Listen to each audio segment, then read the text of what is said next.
Welcome to Biota Live. I'm Tom Barbalet, and this is being recorded live on TalkShoe February 6th, 2010. Biota Live is a continuation of Biota podcasts. For more information, check out biota.org/podcast.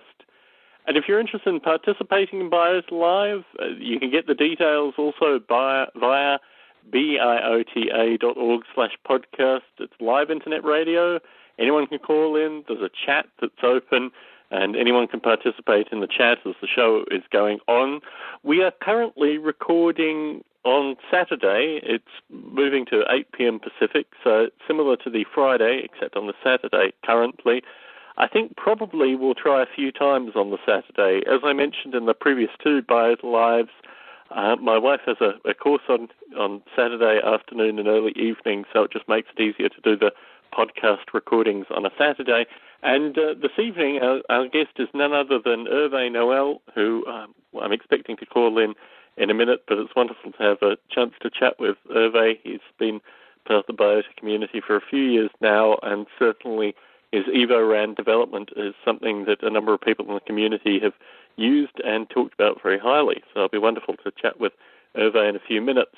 And for folks who have subscribed to the Biota Conversations mailing list, you'll know that recently I sent an email requesting feedback associated with the mailing list. It's coming up to 5 years now that I've been the editor of Biota.org, and certainly surveying the community currently, there seem to be a number of strengths, obviously, with how we've been doing this podcast in particular for the past 4 years, and also the Biota Conversations mailing list. But a few people have identified some weaknesses as well, and I think it's important that we address those going forward. And part of that is certainly the number of mailing lists that we have operational, and also just the kind of projects that Biota is championing currently. There's been discussion probably for at least the past 3 years associated with creating an open source artificial life site, either on the Biota site or elsewhere, similar to SourceForge or Fresh Meat or things like that. And I think the momentum associated with that, and particularly a social site where individual users on the site can do regular updates and potentially blog posts and these kind of things. The whole movement towards those kind of interfaces, I think, is certainly motivating my thinking currently. And I've had discussions both on the Biota Conversations mailing list and also with folks that have contacted me directly about what we need in that regard. It's been a topic of conversation, well, pretty well through the entire Biota Live series in terms of open source licensing and just how we'd construct such a site. But certainly the momentum is moving towards this kind of site being set up either on the Biota site or, like I said, potentially somewhere else. So I'm interested in gathering feedback currently from the Biota community associated with the various components of Biota. Do you like the podcast recordings in the current format? Would you like to have mailing lists that dealt with other issues? Would you like certain things to be discussed on Biota Live? And how about the site? Would you like to be able to, access a more dynamic user content created site associated with artificial life? And certainly the feedback that I've received so far has been very interesting. I've not made any firm or hard decisions as yet, but I wanted to just alleviate some concerns that were going through the Biota Conversations mailing list in particular. I don't think there will be any substantial format changes. In fact, I don't think there will be any format changes with regards to the Biota Conversations mailing list and also both the podcast feeds, both the Biota, the normal Biota feed and also the Biota Live Lite feed. Both of these feeds are critical in terms of getting out podcasts to the community. And it's ironic that we're talking to Herve this evening because Herve was the reason that we have the Biota Live Lite feed in particular. So I'm certainly very mindful of the services that, the Biota community already has. But I'm just interested in folks corresponding that may have some feedback points with regards to directions they'd like to see the podcast going, directions they'd like to see the site going, and potentially also the mailing lists. And certainly the correspondence that I've gotten so far has kind of reflected a few dominant themes.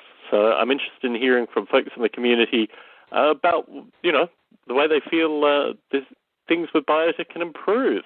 Hello, Tom. Can you hear me? I can, perfectly. Wonderful to have you on Biota Live this evening. Yes, hi, good evening, Tom. You've timed your call perfectly because I've just finished the news and notes, so we can get into talking about EvoRand, your background in artificial life, and any other topic you'd like to discuss. So, Herve, welcome to Biota Live. Like I was saying, you have a long-standing interest in artificial life. I was reading through the EvoRand documentation, and it says that you kind of started your interest in artificial life in the late 80s, but only recently started developing EvoRand. Can you kind of map your trajectory interest in artificial life leading up to EvoRand today? Well, I actually studied in France in what is called engineering school. This is quite similar to some universities in the States. And I specialized in applied mathematics, and I studied quite a lot artificial intelligence and genetic algorithm being applied to optimization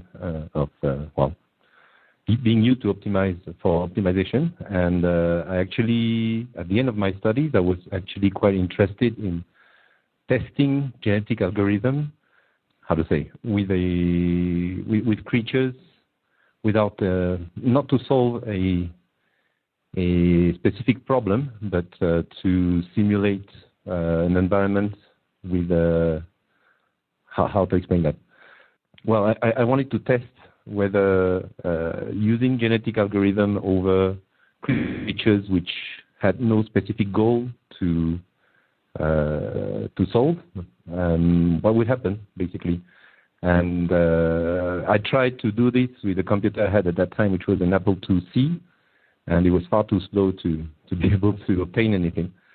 So I stopped that for about 10 years, and in 1998 I bought a new computer solely for this, to try to develop this simulator, which had a different name at that time. It was called Genetic World.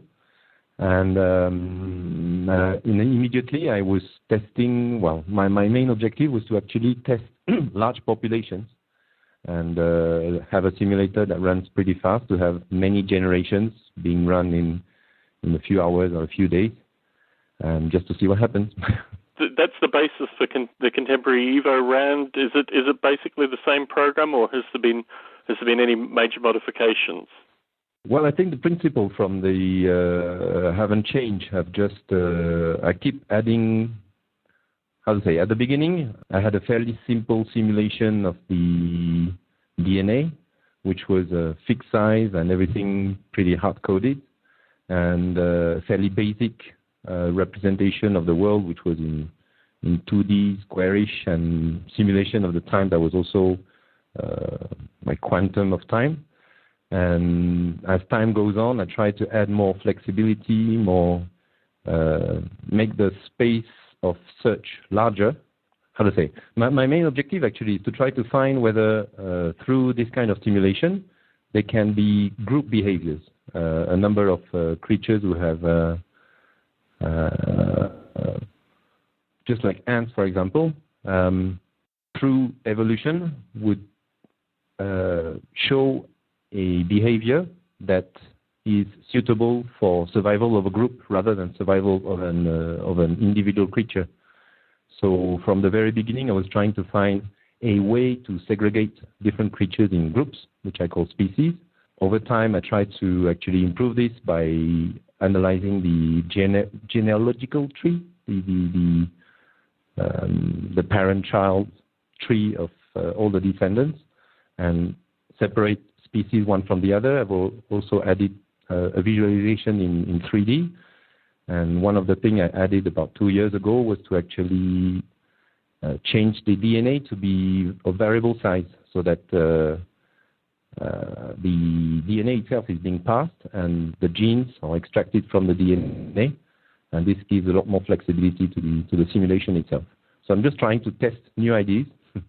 For example, testing what is the effect of adding a tide, what is the effect of adding the sun and day and night, and creatures being able to capture energy from the sun in the day and having no energy at night, and try to get inspiration from life on Earth and test new ideas here and there. Terrific.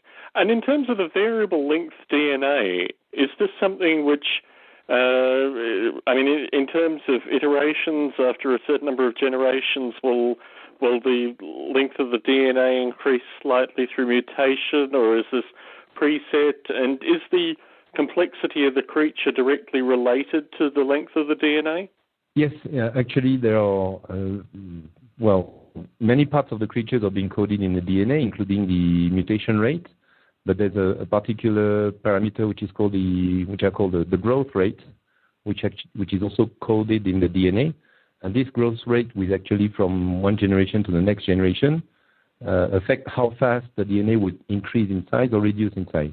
And indeed, if I just leave it like this, you tend to have a very, very long DNA. So, for example, to avoid having very long DNA, I just time upon the gestation, is that the term in English? Mm-hmm. The time for a creature to be born, it depends on the length of the DNA. So obviously, if the DNA becomes very long, the time for the creature to be born takes longer, the energy from the parent is more, and that naturally just limits the size. That's the kind of technique I have to implement to avoid having DNA that are very, very, very long. And basically, the behavior of the creature is a set of rules, and those rules are extracted from the DNA. So a longer DNA would make a more complex set of rules and a more complex behavior. Certainly. So you mentioned an interest in neural networks initially. Is there any neural network behavior in EvoRand? Kind of. It doesn't work very well, but kind of. Basically, the idea that I've tested is the rules themselves have a number of parameters, weights, let's say, and through the life of a creature, if a rule was beneficial or the opposite, then the weights of the rules are being adjusted. That's the only, it's not really neural networks, but it's some kind of learning, let's say. But there's no real neural networks because my main objective is to have a simulator that is pretty fast, to have many generations in several seconds. Then neural networks tends to be quite slow. So, but indeed, I worked for 5 years in neural networks after my studies, but I've not really implemented this, not like Polyworld, for example, no. No, you mentioned Polyworld, but in terms of inspiration for EvoRand, did you take it from a variety of sources? I mean, Polyworld would have come out, 4 years before you started EvoRand, but were there other artificial life simulations that gave you inspiration? Actually, not at all. I started in 1998, and I had zero contact with the community up until 2008, I think, when I joined the Biota mailing list. But during the first 10 years, no, I did everything without any contact and without any inspiration, actually. Just reading articles in science magazines, and that's it.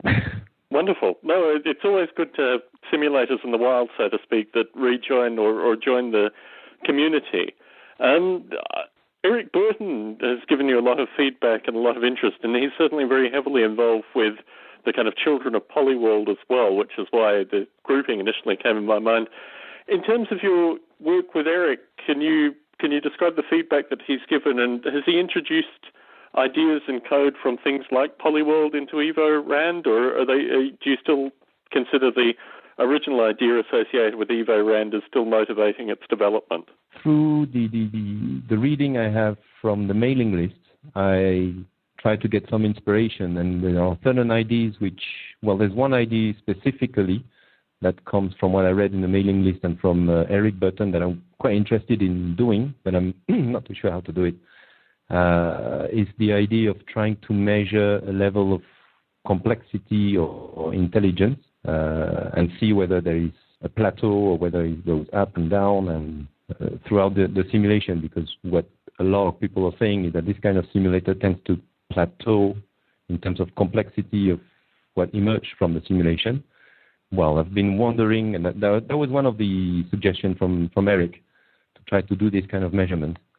But I've been wondering how to do this, and I'm not too sure how to do it, because what I want to measure is the complexity not of an individual, but of a group of individuals.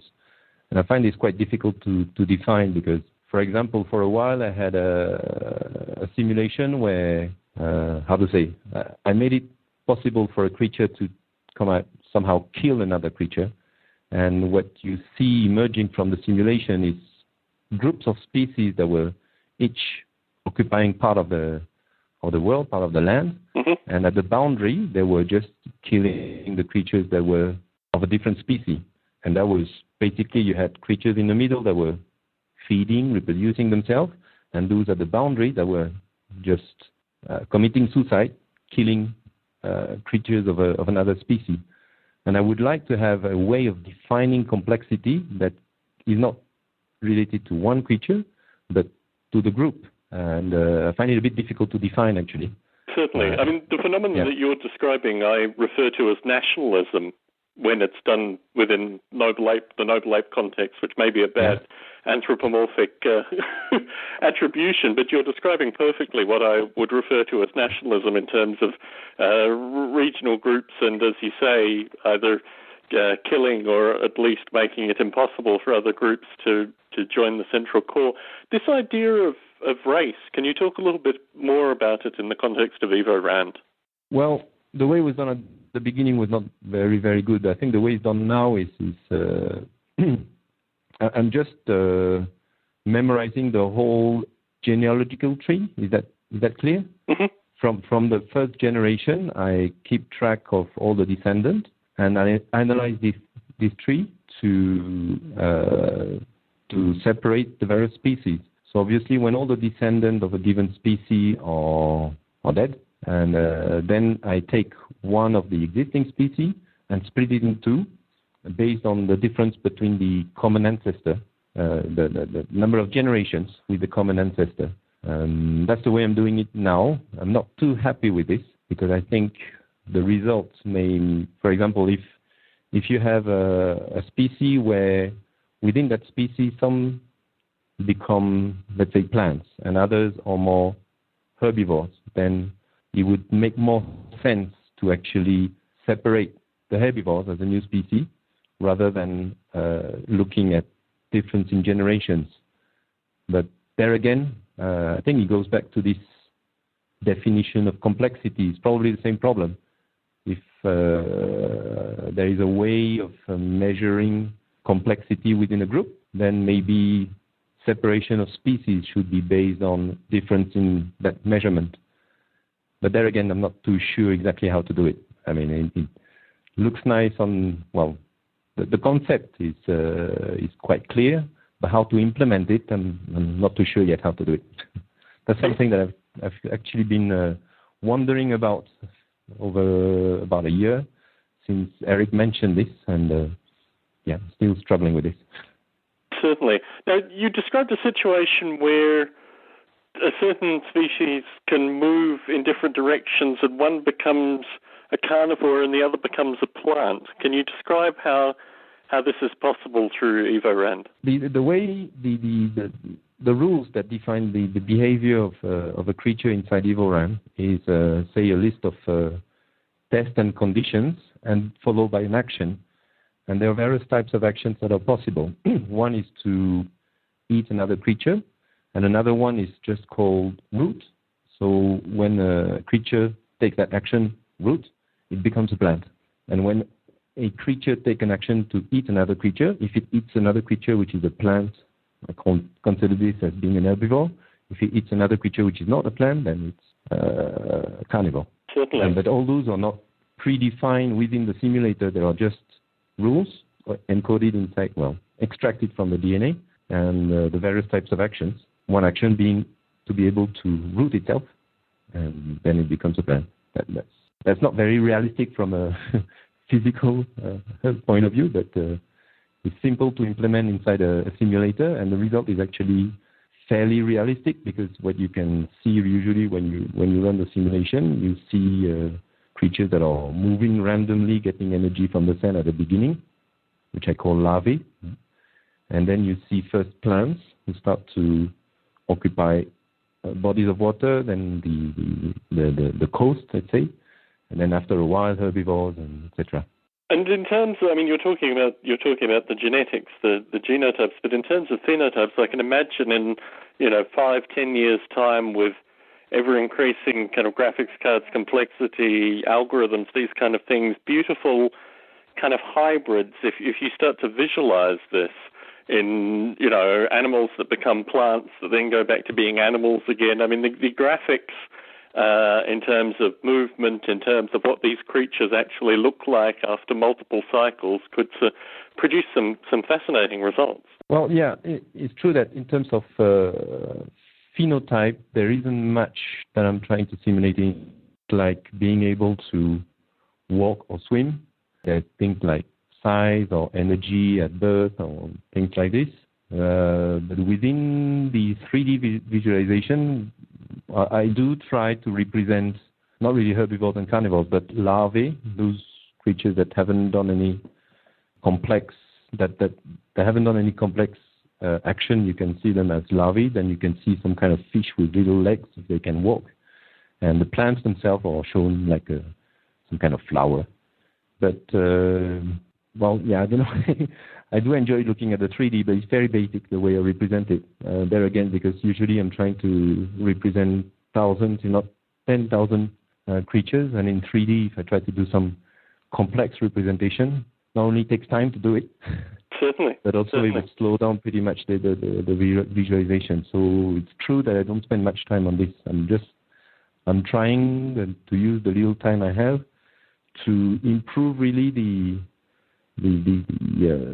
complexity of the space that is available for the creature to explore and develop more complex behaviors and potentially more complex interaction among themselves. Certainly. I think the potential in the future with regards to collaboration, if there are engines like, for example, if Breve, I'm not sure if you've looked at Breve or Framsticks. I did look at it a bit. Framstick, I know a bit more, yeah.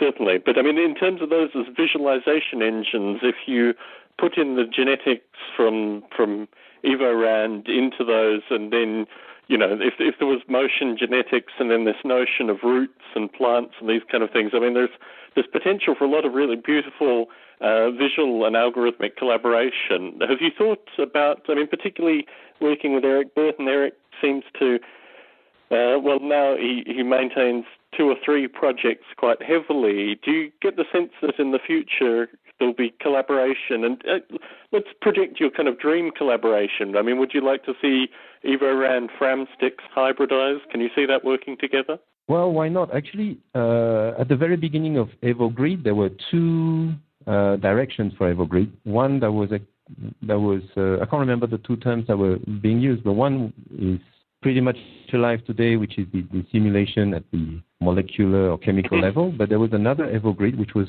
can't remember the EvoGrid Broad, if I remember well. Yeah, I think we changed it to Biota Eve as the broader. But the legacy was that really the EvoGrid idea was originally Biota Eve, and then the EvoGrid as it is now came probably about 18 months ago. But no, yeah. I'm very so. In that context, what you could do with EvoRand is create the kind of genetic representation and then allow the farming of the kind of visual representation to go out to something like Framsticks or Breve. And it seems fascinating in terms of the kind of collaborative potential of the project as well. Is this your aim in the next 5-10 years? I think if there was a active intent of trying to get a number of simulators to be able to communicate among themselves, to share a way of defining the phenotypes or the behavior or the representation of a creature and share this among a number of simulators, I would be definitely very interested in participating in this, yes. Certainly. I've run, I think it was I'm not sure, was it 1.3, the version on your site, the one that was for Linux? So I have some sense of the simulation as it is currently. What kind of features are you looking to add? And I also get the sense that you're the kind of quintessential artificial life hobbyist in terms of when you have time to work on it or the inspiration, you work on it, and then it remains dormant, and then you work on it in large time cycles in some regard. So what are the next major features that you're looking to put into EvoRand? Well, yeah, you're pretty right, because mainly because of my job. There are periods of sometimes 6 months where I can't do anything, then periods of 6 months where I can work a bit, and in 6 months I manage to implement one idea and that's it. But the next main step that I plan to do within EvoRand is to introduce the notion of memory inside the creature, so that they can have instead of having instant decision all the time, that they can have more complex rules. For example, memorizing the location of the offspring, for example, so that they can maintain contact and reach them again later on in their own life, for example. And another thing that I'm planning to do, which goes probably with it, is to memorize the environment that the creature has been visited over time, so that it can go back to a certain location, for example, its birthplace or the location of its descendant or its parents, memorizing a place where he had built a nest, for example, so he can return to the nest, this kind of thing. At the moment, it's more, there's no memory, so the result is instant decision based on the perception of the environment, and that's it. And I think this is limiting pretty much the possibilities of the simulator. Certainly. Well, it almost sounds like a hybridization either with Polyworld or Noble Ape, as you describe it. So, again, I think this vision for the future of collaboration, and I've rewritten a section of Polyworld to simulate the sea monkeys within Noble Ape, and I think the potential is there with regards to Noble Ape being the cognitive simulation being removed and put in other simulators. So I think this is all possible in the very near future. I like the idea of returning to birthplaces and mappings of environments, because that's certainly the narrative associated with Noble Ape as well. Well, there was, I think, about a year ago, some start of discussion on how this could be done. There was some discussion on the notion of sharing or not sharing simulation time. I would be quite interested in, if this was a topic of interest among a number of people, that's something that would be definitely interested in participating in. Well, I mean, to give some background of the way it occurred with Larry Yeager and myself, I volunteered probably 3 weekends to rewrite the necessary code and showed it to Larry and wrote a chapter based on the analysis. So, I mean, the way it's been done currently is relatively informal. And similarly, I know John Klein in particular is always interested in getting collaboration in Breve as well. So I think rather than formalizing these things, oftentimes the informal nature of these things tends to dictate that, people have time to invest, then a couple of weekends spent to put the code together. But the stuff that we were discussing with regards to Biota Eve was really about creating almost standards in order to do this. And I think what will happen in the future is that as these collaborations become more frequent, the best practices associated with how to actually do these things will establish themselves. Certainly my experience working with Larry was that the interfaces had to be simplified to a certain extent. We found very quickly what the perfect overlap of interfaces was. Whether or not this will be universalized with all simulators is another thing, but the only way to find out is to try, really. So, yeah, let's move that offline in the near future. It would be wonderful to have that opportunity. I think in particular with regards to visualization as well, what you're describing with regards to the genetics becoming more and more complicated is also beautifully described in phenotypes, and a visual representation of the genetics would also show that, and particularly the movement between herbivore, carnivore, and plant. I think there are a number of potentials there. We've kind of described what you see potentially in the future with regards to EvoRand. What would you like to see from the artificial life community to support your own hobbyist development? The impression I have is when I've shared EvoRand with other people who had more or less interest in that area, I think the feedback I had most of the time is that it's a bit complex to understand what is happening. I'll say the number of parameters you can play with and try to understand what is happening over a number of generations, try to analyze the evolution of the various species is something that seems to be quite difficult for the people who've tried to use it in the past. So, indeed, for a while I was hoping that maybe by making my simulator available over internet, there might be some interest in trying certain people using it, making certain suggestions. This did not really happen. It could be because it's pretty difficult and not very user-friendly. So I'm not really nowadays hoping or expecting the community to use EvoRand and to try to suggest certain ideas of modification, of certain functionality that could be added to improve, especially or increase the space of possibilities. I'm more hoping through using certain simulators that exist in the community, or reading and listening to Biota Live and reading the mails in the conversation list to have inspirations. I'm trying to get inspirations from all directions, really. What others are doing, what people are saying, what Dick Gordon mentioned also, which is that basically the complexity will come more from, the interpretation of the DNA being something that could be evolving itself or being more or less part of the DNA, that the DNA itself encode the interpretation of itself as something that is fundamental to the emergence of, to the emergence of ever more complex behaviors. Those are ideas that I try to get inspiration from. Also from scientific magazines about the origin of life on Earth. I'm more trying to get inspiration from all directions. I'm not hoping so much to have a direct feedback from people using EvoRand, because it seems to be, I won't say boring, but difficult. Well, that's the impression I have today, yeah. Yeah.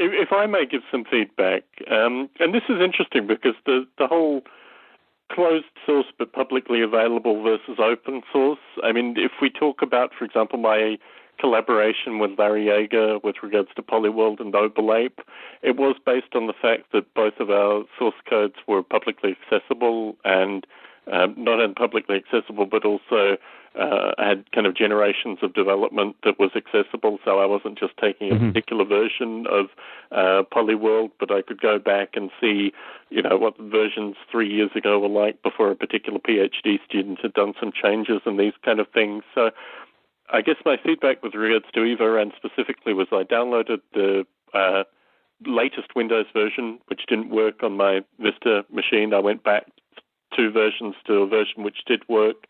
But if the source had been open source, I would have got the source code and actually fixed the problem, which stopped it working on the Vista machine, and then given you that feedback.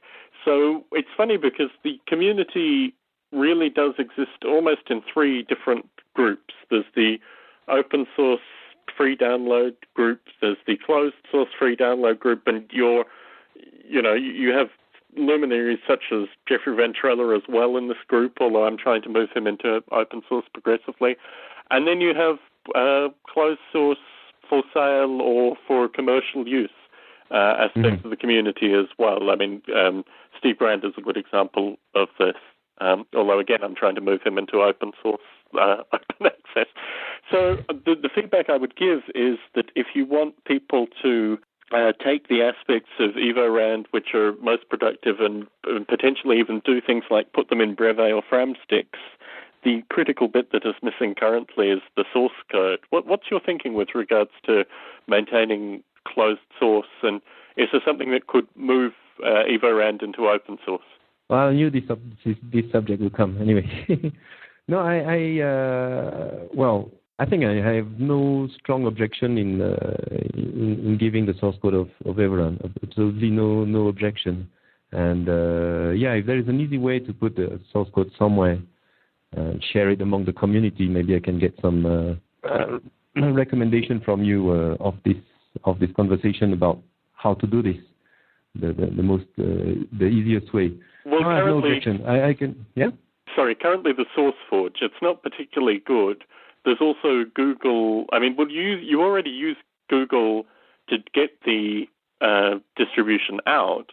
So there's also a source control on Google as well as Google Source, the SourceForge. For a number of years, because I had problems with SourceForge associated with their money-making models and things like that, I've just maintained the source code on the Noble Ape site of various versions that people could download. There are a number of ways of getting the source code out there, both formal in the case of using SourceForge as Subversion or CVS repositories, or informal in terms of just having a downloaded zip file or downloadable zip file.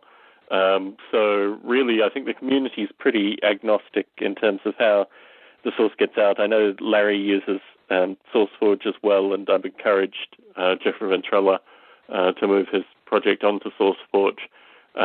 So there are... Sorry. Yeah, I'll do that. Well, at least I'll start by putting the source code on the website just as a zip file.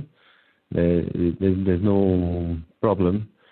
Well, my main concern actually is more that kind of is maybe a bit of a French way, I don't know, but I want to have a pretty good control over the efficiency of the code, so that the simulation stays and remains pretty fast, and whatever modification being done to it is pretty fast. But I guess that can be something that anybody who is modifying it could maintain as well. And there's no. That was my main concern actually up to recently, and that is my main concern, is to maintain the speed of execution, basically pretty good, pretty fast. But I'll start by putting the source code over on the EvoRand website, and I'll see if I can use probably SourceForge to put the code there and maintain it in a slightly more professional way. Yeah. Terrific. And I think certainly, I mean, that was the only critical feedback I could give. I thought the documentation was pretty good, and certainly I got a sense of the simulator, having run it for many cycles. Yeah, you are correct. There is an underlying complexity behind it, but the source code is the only additional thing that I think you'd need to give to the community in order for the community to get a better understanding of what was going on. So, no, I'm looking forward to seeing the source code. Yeah, but seriously, I have no concern about commercial. I have no intention of doing any commercial use of it in the future. It's purely for fun, purely as and any feedback that I can have from the community will be welcome. And especially if if there is some work being done in the past on how complexity of a group can be defined, measured, calculated, that's something I would be really interested actually. Terrific. Well, it's the right step putting the source code out, because I think certainly with folks in the community like Eric Burton and a wide variety of other folk that live and breathe source code and these kind of things, I think the metrics could probably be easily applied once the source code is available. You've talked a little bit about EvoRand as a hobby, as a kind of artificial life hobbyist. What do you see the strengths are in the artificial life as a hobby model? Really, I haven't read anything that comes from the educational environment, so I'm not too sure what is being done outside the hobbyist world. I know Larry Yeager is working in a university, but other than him, I'm not sure among the members of the community. I have the impression that the majority are hobbyists, really, and that's maybe specific to the Biota mailing list, but I have the impression that other than the hobbyist community, there's not much going on. I don't know. So I'm sitting in my library. I'm sitting in my library here, and I've got the Artificial Life Journal, which is the MIT Press publication that publishes quarterly in front of me. So maybe I have a visual representation that there's something else going on. But no, I mean that's the beauty of the Biota community, is that oftentimes if we didn't get academics, people like Mark Badeau and Larry and people like Liz Swan, a wide variety of other academics. Well, Tom Ray is another good example. There is certainly an academic community as well. I think there's movements currently to try to integrate the hobbyist and academic communities, because the academic community listens to Biota Live as well. I mean, there are a number of people in the academic community that see a real strength in the kind of discussions that we have here. And similarly, I think the academic community does its own thing. It moves in its own directions, and it's answerable to a wide variety of things that the hobbyist community doesn't. But what I liked is your description of taking from, well, not really even participating in the artificial life community, but kind of doing your own thing, and then discovering that the community was running in parallel, because I think that's the nature of the hobbyist fundamentally. And certainly, I mean, I hope the source code going online and communication and collaborative interest comes as well, because I'm sure that will re-energize aspects of your hobby. But what I don't know. I think hobby probably just, I guess each and every hobbyist probably has its own goal, is trying to look for something. Some will try to download and modify existing simulators. Others will try to develop their own. But the academic could, I guess, look at more fundamental aspects of what we're doing in the live community. Like, for example, I think Larry, and I tried to get some inspiration from this, he wrote a number of papers on how to measure complexity, but if I understood it well, more measurement of the complexity of the brain or the neural networks that form the creatures in Polyworld. And that's the kind of thing that I would expect from the academy, from the academics, which is to formalize things and define criteria such as how to measure complexity of an individual, complexity of a group, or things like this. Would expect this kind of formalization to come from the academics. Certainly. And if you recall Stephen Guerin, who was on 2 podcasts recently, the most recent was the simulation science one. I mean, his team is very much about taking the behavior of intelligent agents and then mapping that almost onto the kind of complexity model. So certainly I've received a lot of correspondence from people such as yourself who are saying we have independent agent simulations. What method can we use to model this complexity? And I think Stephen provides a very interesting insight that the same complexity analysis that is used by Larry Yeager and others with regards to neural networks or cognitive simulations or whatever you want to call it, can also be applied to groups of agents with very interesting results. I mean, I think what this returns to is Dick Gordon's comment that you can think of us as solid human bodies, or you can think of us as, millions of bits of bacteria that all seem to operate together. And I think that metaphor is very useful in terms of understanding how complexity can be used both with regards to individual agents and also vast numbers of agents. Well, if I understand well what Stephen is doing, he's using agent-based modeling to try to help organizations improve their own process, if I understood clearly what he was mentioning. Is that correct? Certainly, but what he is doing in parallel to this, and this is this idea of simulation science, is that the tools that exist currently for describing how these agents move and behave and interact are very poor for use in pure science.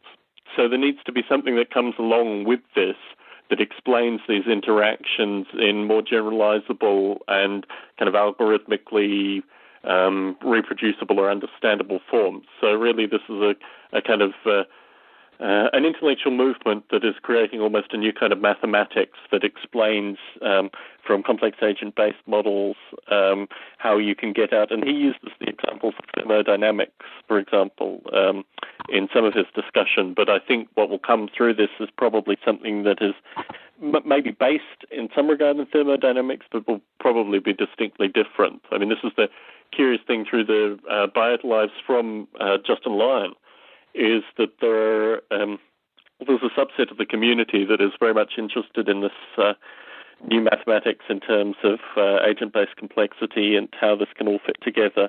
And Stephen was a good example in terms of his descriptions of this, although, as you've noted, it's not hard science yet. It's very much in the early phases.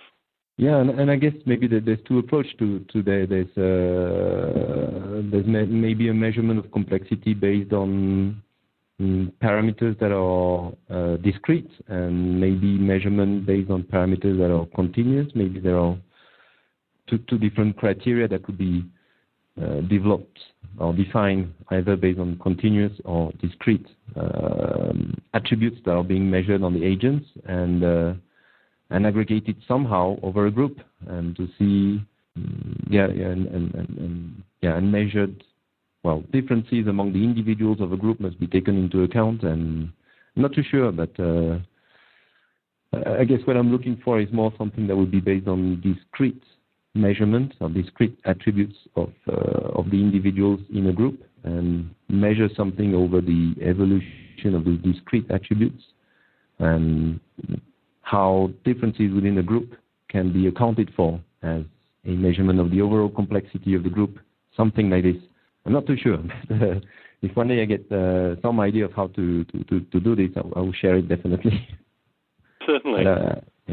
I mean, there are a number of trivial models to do with consumption and space and age, and certainly when I was having this discussion with Larry Yeager, which was published in a book called Nature Inspired Informatics, actually, there are a number of simple fundamentals that you can use to try and track these things, but as you say, it probably comes from a hybridization of a number of these, and also it's dependent. I mean, like all kinds of genetic survival. I mean, the genetic algorithm is based on the selection criteria fundamentally. So, there are certain kind of arbitrary metrics that can be created initially, and whether or not they're meaningful in the long term depends on probably a variety of factors.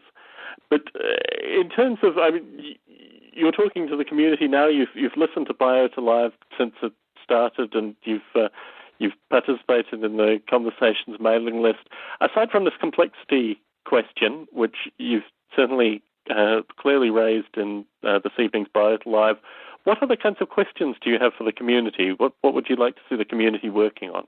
That's a good question. I don't know. I remember another topic that I found quite interesting for a while was, I think there was an initiative from you. You were trying to define some best practices, and I found it quite interesting, and something that I would have been interested in participating to them as well.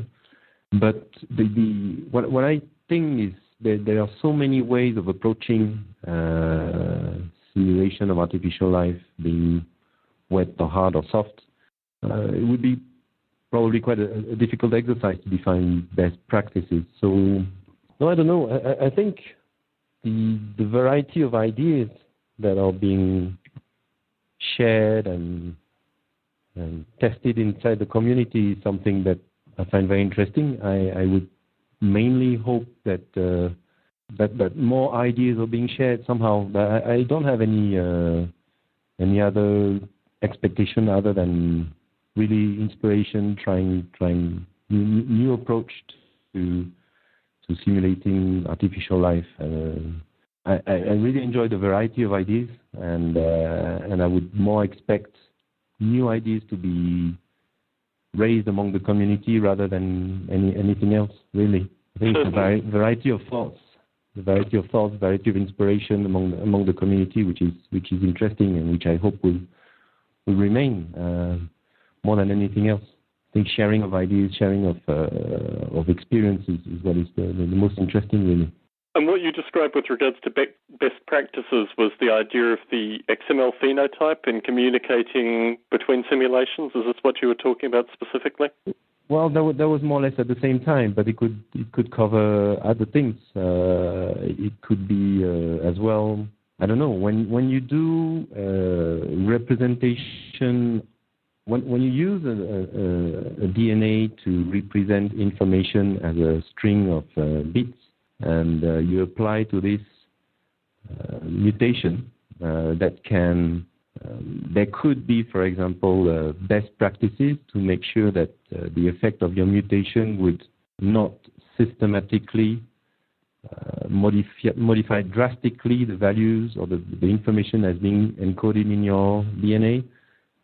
This is, for example, an area where I think there could be some best practices, and this is something that could be defined or suggested in the community.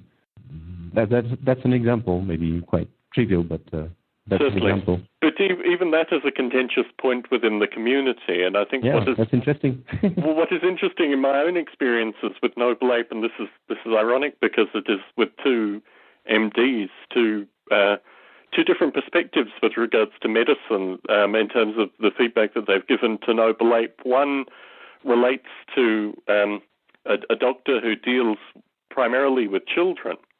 And his experiences there is that there is probably far greater mutation than we give attribution to. This came a couple of Biota lives ago, actually, in a discussion by William Buckley. I mean, what happens when children are born is that they're fundamentally classified, and any movement away from the norm is ideally corrected as close to birth as possible.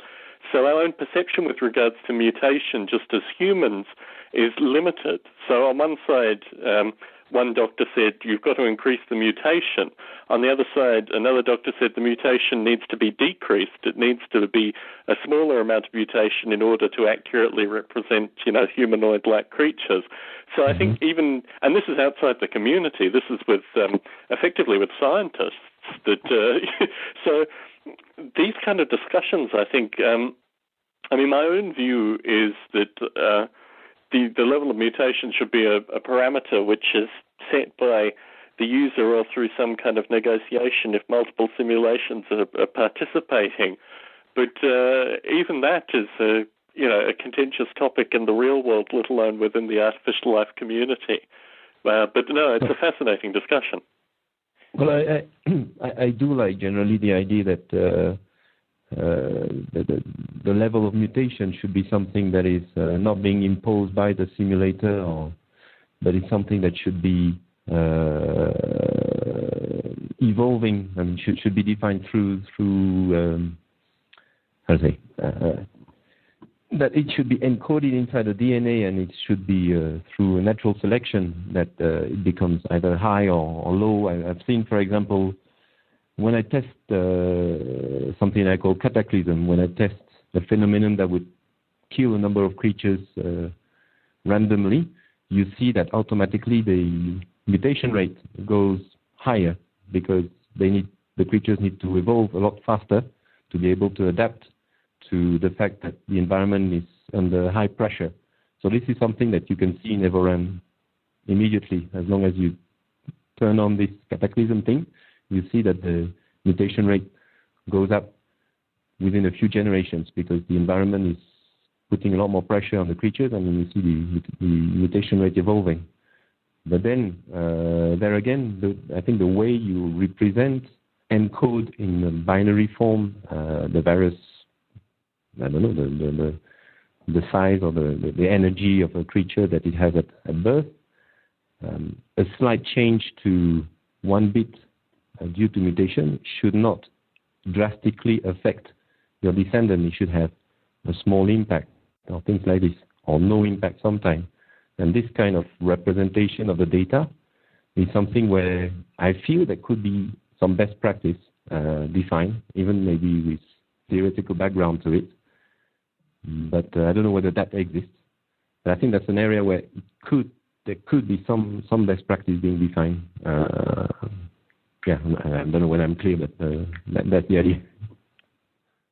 No, it is fascinating because if you look at catastrophes as they've affected various species in the real world, particularly the narrative of kind of human evolution and the dinosaurs and things like this. Yes. The result of catastrophes, does it really increase the need for I don't know if that's true or not. I think that's a question out to the community. I can see in one sense that what you're creating is the potential for there to be more, but if you look at things like real catastrophes like drought, these kind of things, famine, the really what you're finding there is a very selected subset of the genetics, or the ones that are allowed to continue through those catastrophes, if at all.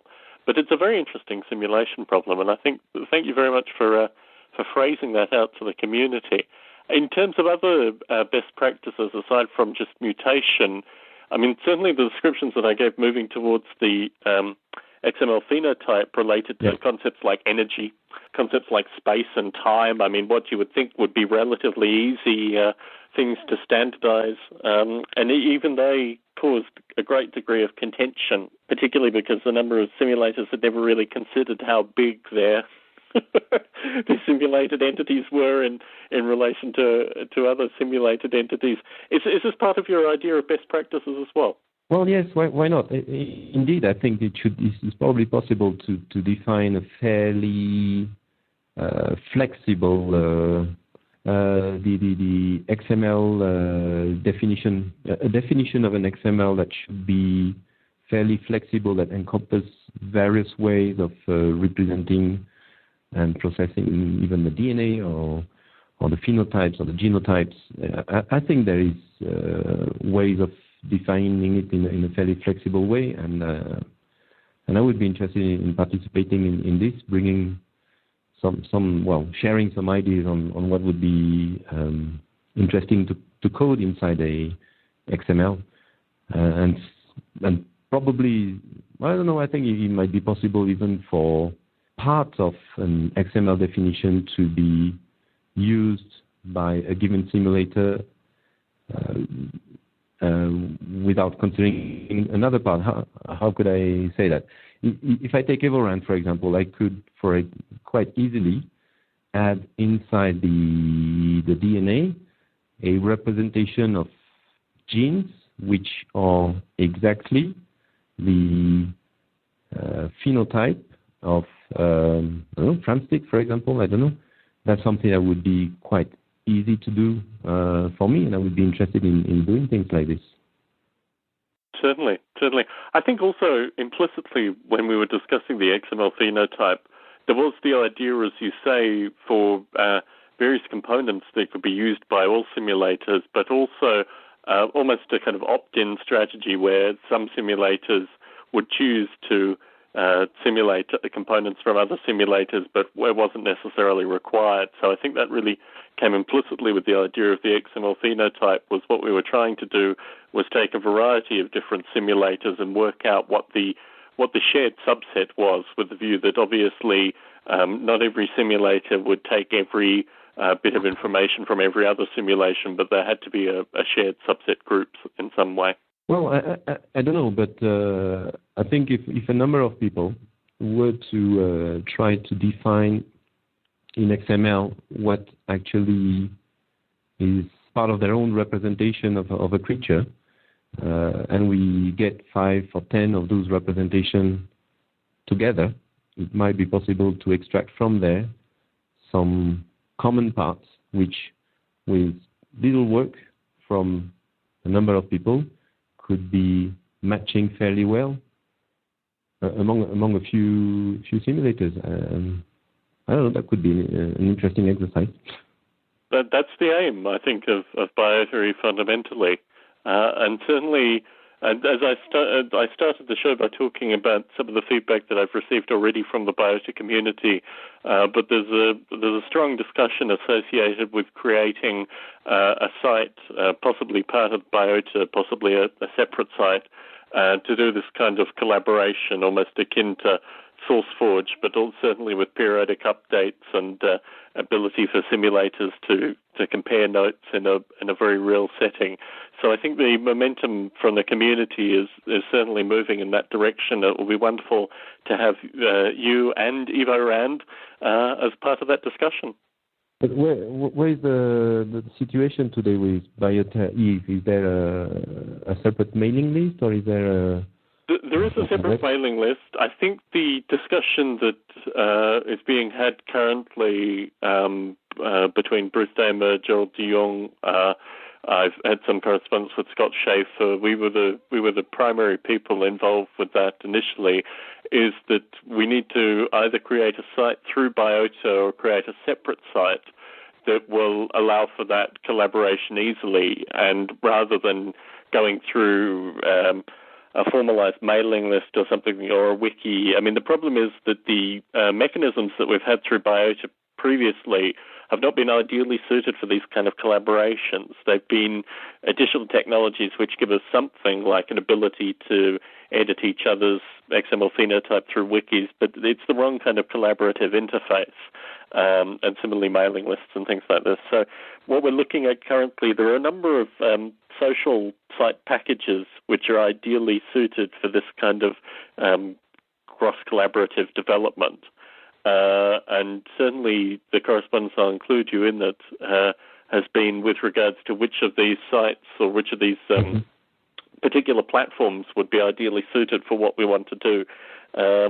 But I think the motivation is there. What will happen is that it will be either a separate project or a Biota project, or there'll be some connection. But the discussion currently is, how do we represent this in a visual way? And I mean, obviously, with the development that a number of people in the community are doing currently, take Gerald de Jong with Darwin at Home, for example. Yeah. The stuff that he has done in the past 6 months has been very different than what he has done in the 6 months prior to then. The developments are moving in different directions, so tracking it through a static site or even a wiki is difficult currently. There needs to be a dynamic way that we can collaborate easily, and that's the problem that we're kind of discussing offline currently, with the view that probably in a March time frame we will have found a package and an environment, and so it's very much part of the current discussion. It's not going on through mailing lists. It's being done between individuals currently, but that's only because the way the mailing lists operate currently. So there is formally a Biota Eve mailing list, but the traffic through that hasn't been particularly good, and it really relates to individual participants' collaboration currently. In which way could I participate, you think? Well, merely by asking, I'll include you in the discussion. And this goes out to the community as well. The discussion currently has just been about basic nuts and bolts, how these things all fit together in terms of the existing Biota infrastructure, whether it needs to be something separate. Obviously, if you appreciate Peter Newman, who was on the last podcast, is doing all the EvoGrid development, he also maintains the Biota site. So my personal view is Peter is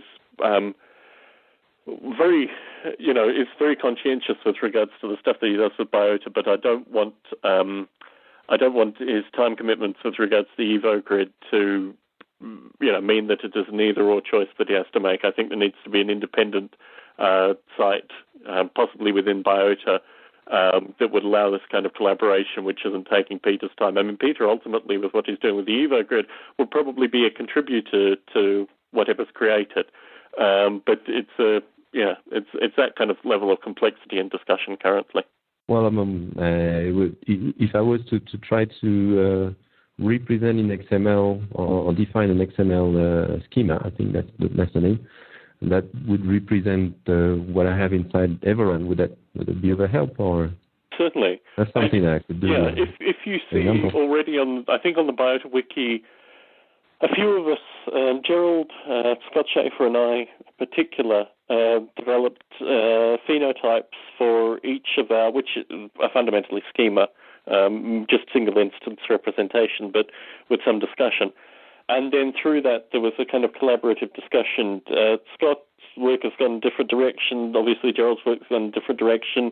I still maintain the XML phenotype as part of Noble 8, but I do my own development independently too. So certainly, by all means, create a schema or just an individual instance with some discussion of what you'd like to see from EvoRand and put it into the mix currently. What I'm talking about is really more formalization of what we've done informally currently. Yes, which would come up in something around March, you say? Yeah, I think it will just be either a part of the Biota site. I'm not really sure how this actually works internally. We're still working that out. or like, just a URL within Biota, or it'll be a separate site, or it may even be a separate test site initially that then goes back into Biota. But this is the this is the project planning nature of it, as opposed to the actual practicality. For what you need to do currently, go to the Biota wiki, get a user account on the Biota wiki, and start putting in your XML phenotype into the wiki, and we'll take it from there. That's the way that it's done currently. So we can work on that after the recording, and get you involved in the wiki initially. Sure, looking forward to it, and to a slightly more formalized organization around March, I guess. Yes. Well, Herve, it's been wonderful to chat with you this evening, and I've got to say, once you've been formally invited once on Biota Live, you can come back whenever you want. So please feel free to. I know the times and things are varying, but please feel free to come back on a future Biota Live, and maybe when we formalize this thing in March and things are moving in that direction, maybe you could participate in some kind of group discussion show that we had relating to that as well. Sure. Thank you very much. It's a lot easier for me now being in Mexico than before. Certainly. And one final note, you are the origin of Biota Live Lite, and it represents about 10 to 15% of the community that get their Biota Live updates through the Lite feed. Yeah. So, that in itself has been a great inspiration. For people that are listening, and the feedback that I get is that they're all over the world, but they're in relatively remote places with poor connections. You were once there in some regard. Give inspiration to these people in terms of their participation in the Biota community. You mean when I was in Saudi Arabia? Well, actually, that's when I was in Saudi Arabia that I started to join the Biota Live, the Biota mailing list. And indeed, the type of internet connection I have over there was hardly better than a modem over a telephone line. I had 128 kilobits per second, and that was when nobody else was using it. That is very late at night, but in a day it could go down to 30 or 60 kilobits per second, and I think that was the origin of our conversation and your suggestion of a Biota Live Lite, which is in a slightly smaller size file, which I could download in reasonable times. I don't know. I think at that time also I tried to join the course from Nick Gordon on Second Life, and that was something totally impossible. So really, in those conditions, the only thing you can do is email, hardly do browsing, but the only communication you get with the rest of the world is email. Even video, even Skype sometimes was very difficult to use. So email is really the only means of communication that remains. And in there, even then, in Saudi Arabia, I was among the people who had a fairly good internet connection. Yeah, I don't know. Was that your question? I think there are some members of the community that are in parts of the world that are a lot more difficult. I think there were some people who were in Iraq or things like this. Yeah. Certainly. Parts of the world are even more difficult. Yeah.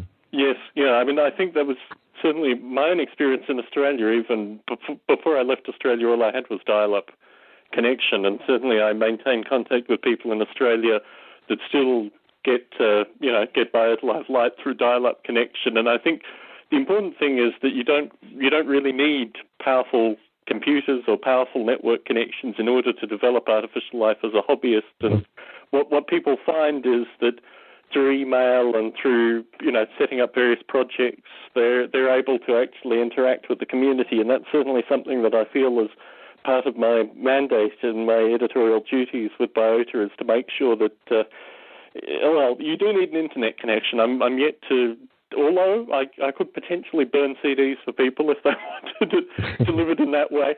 But the nature of the communication doesn't have to be with the fastest possible computers or the highest possible bandwidth. In fact, a lot of the insights that have come through the community have come from people in almost complete isolation.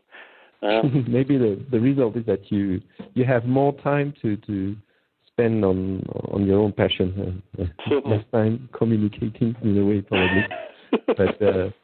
But yeah, indeed, I started this website on Google. I started it when I was in Saudi Arabia, and then it was not a problem. I mean, obviously, from time to time you get disconnected, and then you just get back to it at night when there's less people using the bandwidth available. But yeah, it wasn't a problem to actually set up a website in those conditions. No, it's just live communication that is difficult over audio or video. Well, it's been wonderful to talk to you this evening. Like I said, don't be a stranger. You're posting on the Biota Conversations mailing list. And, yeah, around this March time frame, let's get together again and talk about collaboration. Sure. Thank you very much, Tom. I'll talk to you soon. Have a good evening. You too. Yes.